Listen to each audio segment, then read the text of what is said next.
ETF index mutual funds నేర్చుకుని stock మార్కెట్లో రాణించాలనుకుంటున్నారా? వెంటనే ఈ నెంబర్కి కాల్ చేయండి. ప్రజెంట్ మనతో పాటు ఉన్నారు ఫ్యామిలీ కౌన్సిలర్, పబ్లిక్ స్పీకర్ రజనీరామ గారు.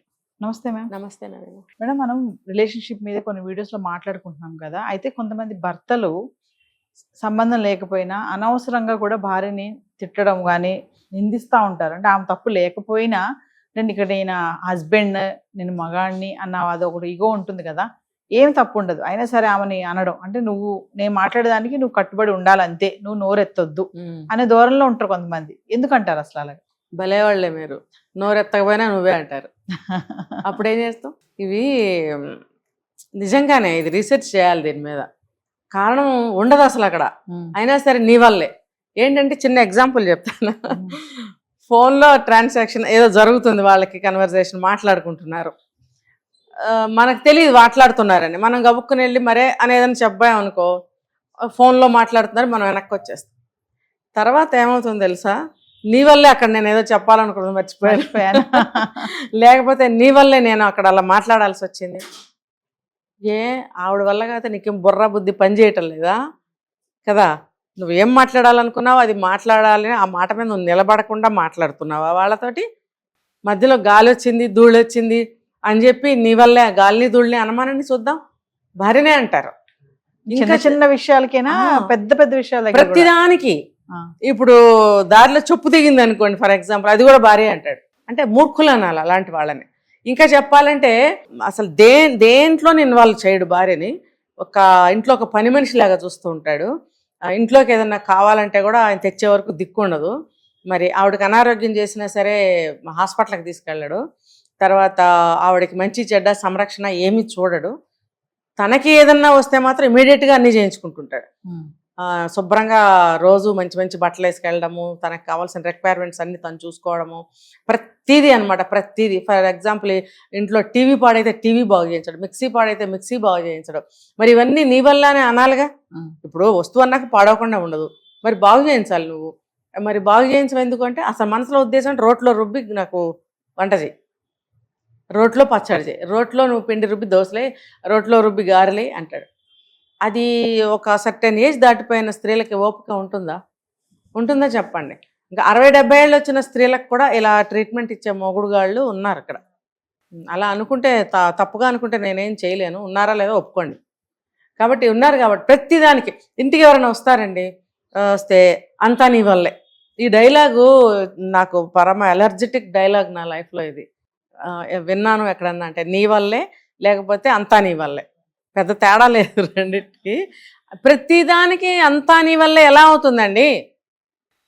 ఎందుకు అవుతుంది? నీకు తల క్రాఫ్ట్ చెరిగిపోయింది, అది నీ వల్లే అంటే అది ఏమన్నా అర్థం ఉందా? ఏంటంటే నాకు దువ్వెన కనపడలేదు అంటాడు. నీ దువ్వెన నువ్వే దూకుంటావు, ఆ దువ్వెన నువ్వు పెట్టుకున్న చోటే ఉండాలి. లేదు అంటే నువ్వే అక్కడ పెట్టుకుంటావు, పెట్టుకుని మర్చిపోయి ఆ దువ్వెన అక్కడ లేదు కాబట్టి నేను తలదూకోలేదు కాబట్టి నా అందం చెడిపోయింది కాబట్టి దానికి కారణం నువ్వు అంటే ఎలా ఉంటుంది ఇది కదా? అంటే అది అర్థం పర్థం లేని నింద అనమాట. ప్రతి దానికి. ఇంటికి ఎవరైనా చుట్టాలు వచ్చారనుకోండి, మా ఆవిడ బుర్రలో అంతా మట్టేను, మా ఆవిడకి అసలు తెలివితేటలు లేవు, ఇలా మాట్లాడొచ్చా భార్య గురించి? అట్లాంటి మగవాళ్ళని చొప్పు తీసుకుని అక్కడ కొట్టేయాలి. వచ్చిన చుట్టాల ముందే పెళ్ళాం కొట్టేయాలి. అప్పుడు నువ్వు ఊహించుకుంటున్నా నీ పరువు, నీ మర్యాద ఏంటో. అసలు నువ్వు ఈ మాటలు మాట్లాడితేనే అవతల వాళ్ళకి నువ్వు ఎట్లాంటి వాడు అర్థమైపోతుంది. కాబట్టి ఇలా మాట్లాడినప్పుడు వేసేయాలి రెండు. ఆ రోజు ఎప్పుడు వస్తుందో ఏంటో సమాజంలో. నిజంగా నవీన, అనవసరంగా చక్కగా కాపురం చేసుకుంటున్న భార్యని ఒక బొమ్మని, పని మనిషిని చేసి అంటే ఆమెకున్న తెలివితేటలను కూడా సమూలంగా నాశనం చేసేసి ఒక మట్టి ముద్దలాగా పక్కన పడేసి నువ్వు మట్టి ముద్దవి అంటే తన అనాలి. నీ వల్ల నేను ఇలా ఉన్నానని భార్య అనాలి. ఉల్టా అంటాడనమాట, నీ వల్ల. అందుకని నేను అంటాను చెప్పు తీసుకుని వాయించండి, ఇంకా మళ్ళీ మీకు అవకాశం రాదు. ఇంకా ఆవిడని బయటకు కూడా తీసుకెళ్ళడు. బయటకు తీసుకెళ్తే నువ్వు బయట అనేదాన్ని, అక్కడే బయటే కొట్టండి అని. ఎవరన్నా ఇంటికి వచ్చినప్పుడు నీకు అదే ఛాన్స్, వేసేయి 4 అంటే అట్లా ఉంటుంది ఆడవాళ్ళ ఫ్రస్ట్రేషన్. ఎందుకు అవమానం చేస్తున్నావు, ఎన్ని విధాలుగా నువ్వు డిగ్రేడ్ చేస్తున్నావు భార్యని, తనకున్న చదువుని, తనకున్న తెలివితేటల్ని, తనకున్న స్కిల్స్ని, మరి ఇంకా తనకున్న వ్యక్తిగా కొంత ఒక వ్యక్తిత్వం కానీ ఒక వాల్యూ కానీ సొంత అభిప్రాయాలు ఎన్నో ఎన్నో ఉంటాయి. అన్నిటిని నువ్వు సమూలంగా నాశనం చేసి వంటింట్లో పడేసి ఇంకా పచ్చిమిరపకాయలు కావాలన్నా సరే ఏ టు జెడ్ అనమాట, ఏది కావాలన్నా ఆయన తెచ్చేవరకు ఆగాలి. మీరు ఇప్పుడు డిగ్రేడ్ అన్నారు కదా మేడం, నాకు ఒక క్వశ్చన్ అడుగుతాను. డిగ్రేడ్ చేసే వాళ్ళు ఉన్నారు, కొంతమంది సపోర్ట్ చేస్తూ కూడా మాట్లాడే వాళ్ళు కూడా ఉన్నారు దారుణంగా. అంటే అక్కడ వైఫ్ కన్ఫ్యూజన్, ఏంటికి సపోర్ట్ చేస్తున్నాడు మళ్ళీ ఎందుకు ఇలాంటి మాట్లాడుతున్నారు అనే ఒక కన్ఫ్యూజన్ లో ఉంటుంది వైఫ్. అవునవును, ఇక్కడే ఉంది ఇది. ఇక్కడ ఆడవాళ్ళు ఇక్కడ ఆగి ఆలోచించాలి. బాగానే ఉన్నాడు 50%, మిగతాది ఎందుకు ఇలా ఉన్నాడని మనం ఒక ఎక్సర్సైజ్ చేయాలి అక్కడ. చేస్తే అతని అంతరంగం ఏంటో మనకు అర్థమవుతుంది. కొంతమంది దీనికి ఇంకొక జవాబు నేను చెప్తా. అతను తన మైండ్లో ఏమనుకుంటున్నాడో ఆ పెర్ఫార్మెన్స్ అక్కడ కనపడనప్పుడు అలా గబుక్కుని ప్లేట్ మార్చేసి మాట్లాడేస్తాడు. ఇది ఒక కారణం అండి. అది నీ మనసులో ఏముందో నాకేం తెలుస్తుంది.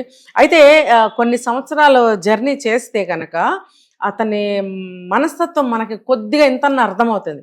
కొంతమంది అసలు ఎక్కడికక్కడ అర్థమైనట్టే ఉంటుంది, అర్థం కాకుండా పోతుంటారు. ఎందుకంటే డిఫరెంట్గా బిహేవ్ చేస్తుంటారు. ఇది కొంచెం కష్టమే. అర్థం కారు అసలు, అర్థం సపోర్టివ్ మంచి హస్బెండ్, అన్ని చేస్తున్నారు, ప్రేమగా ఉంటున్నారు, ఏది కావాలంటే అది ఉంది, అన్ని బాగున్నాయి, అన్నిటికి ఎస్ అంటున్నారు. కానీ ఒక్కోసారి అసలు ఇంకా అంటే మాటలతో చంపేస్తారు అనమాట. అలాంటి వాళ్ళు కూడా ఉన్నారు. అవునవును, ఏంటి అర్థం కాదు. అదే తన మైండ్ లో ఏది ఉందో ఆ ప్రకారంగా ఇది ఇక్కడ జరగాలి, కనపడాలి అన్నట్టుగా బిహేవ్ చేస్తూ ఉంటారు. దీనికి ఏంటంటే మీరు అన్నారు కదా, ప్రతి దాంట్లో మనం మైనస్లు ప్లస్లు రెండు ఉంటాయి. అతని దగ్గర నుంచి ఏమేమి ప్లస్లు ఉన్నాయో ఇప్పుడు మీరు చెప్పారు. అన్ని బాగానే చూస్తాడు, అంతా బాగానే ఉంది. కానీ ఇలాంటప్పుడు ఆ బాగున్నాయన్నీ మనం ఆలోచిద్దాం ఒకసారి. ఇవన్నీ బాగానే ఉన్నాయి కదా, ఎక్కడ ఫాల్ట్ కనిపిస్తుంది అనేది కొంచెం ఆలోచించి మనము బాగున్న విషయాలకి మనం కొంచెం ఆనందపడవలసిందే. బాగోని విషయాలు అంటే ఇప్పుడు అన్ని ప్లస్లే ఉండవు జీవితంలో, అన్ని వడ్డించిన విస్తరే ఉండదు, మనం వడ్డించుకోవాలంటారు. అలాగే మిగిలిన విషయాలు ఏవైతే ఉన్నాయో ఒక్కొక్కటి మనం స్టడీ చేస్తూ ఉండాలి. ఏ పర్టికులర్ ఏ సందర్భాల్లో అతను అలాగా బిహేవ్ చేస్తున్నాడు, లేకపోతే ఏ మాటకి అతను అలా రియాక్ట్ అవుతున్నాడు అనేది మనం కొంచెం స్టడీ చేయాలి. చేసినప్పుడు కొంచెం కొంచెం జాగ్రత్తలు తీసుకోవటం మొదలు పెట్టాలి. కొంత జర్నీ జరగాలి. కొత్తగా పెళ్లి చేసుకుని వచ్చిన వాళ్ళకి వెంటనే ఇవన్నీ అర్థం కావు. ఇంకా చెప్పాలంటే ఒక 30-40 సంవత్సరాలు కాపురం చేసిన వాళ్ళకి కూడా అర్థం కావు ఇలాంటివి. ఎందుకంటే ప్రతిరోజు ఒక నిత్య పాఠం లాగానే ఉంటుంది, ఒక కొత్త సంఘటన లాగానే ఉంటుంది. ఎన్నని మనం స్టడీ చేయగలుగుతామంటే అక్కర్లేదు. ఒక 2-3 తీసుకుని మనము ఓహో ఇలాంటప్పుడు ఇతని మనస్తత్వం ఎలా ఉంటుంది. అప్పుడు వాళ్ళ దగ్గరికి వెళ్ళారనుకోండి, వెళ్ళినప్పుడు కొంచెం అథారిటీ చలాయిస్తూ ఉంటారు కొంతమంది. ఉన్నప్పుడు ఏంటి ఇంటి దగ్గర బాగానే ఉన్నాడు, అక్కడికి వెళ్ళి నన్నేంటి ఇలా మాట్లాడుతున్నాడు అంటే అక్కడ ఎరా పెళ్ళాం నిన్ను కొంగు కట్టేసుకుందేరా, లేకపోతే నువ్వు పెళ్ళానికి ఒక్క మాట కూడా చెప్పలేకపోతున్నావేంట్రా అనే మాటలు వస్తాయి అక్కడ. కాబట్టి అందుకని అలాంటి ఛాన్స్ వాళ్ళకి ఇవ్వకుండా కొంచెం ఆర్డర్లీగా అక్కడ బిహేవ్ చేస్తూ ఉంటాడు. అది మనం గ్రహించాలి.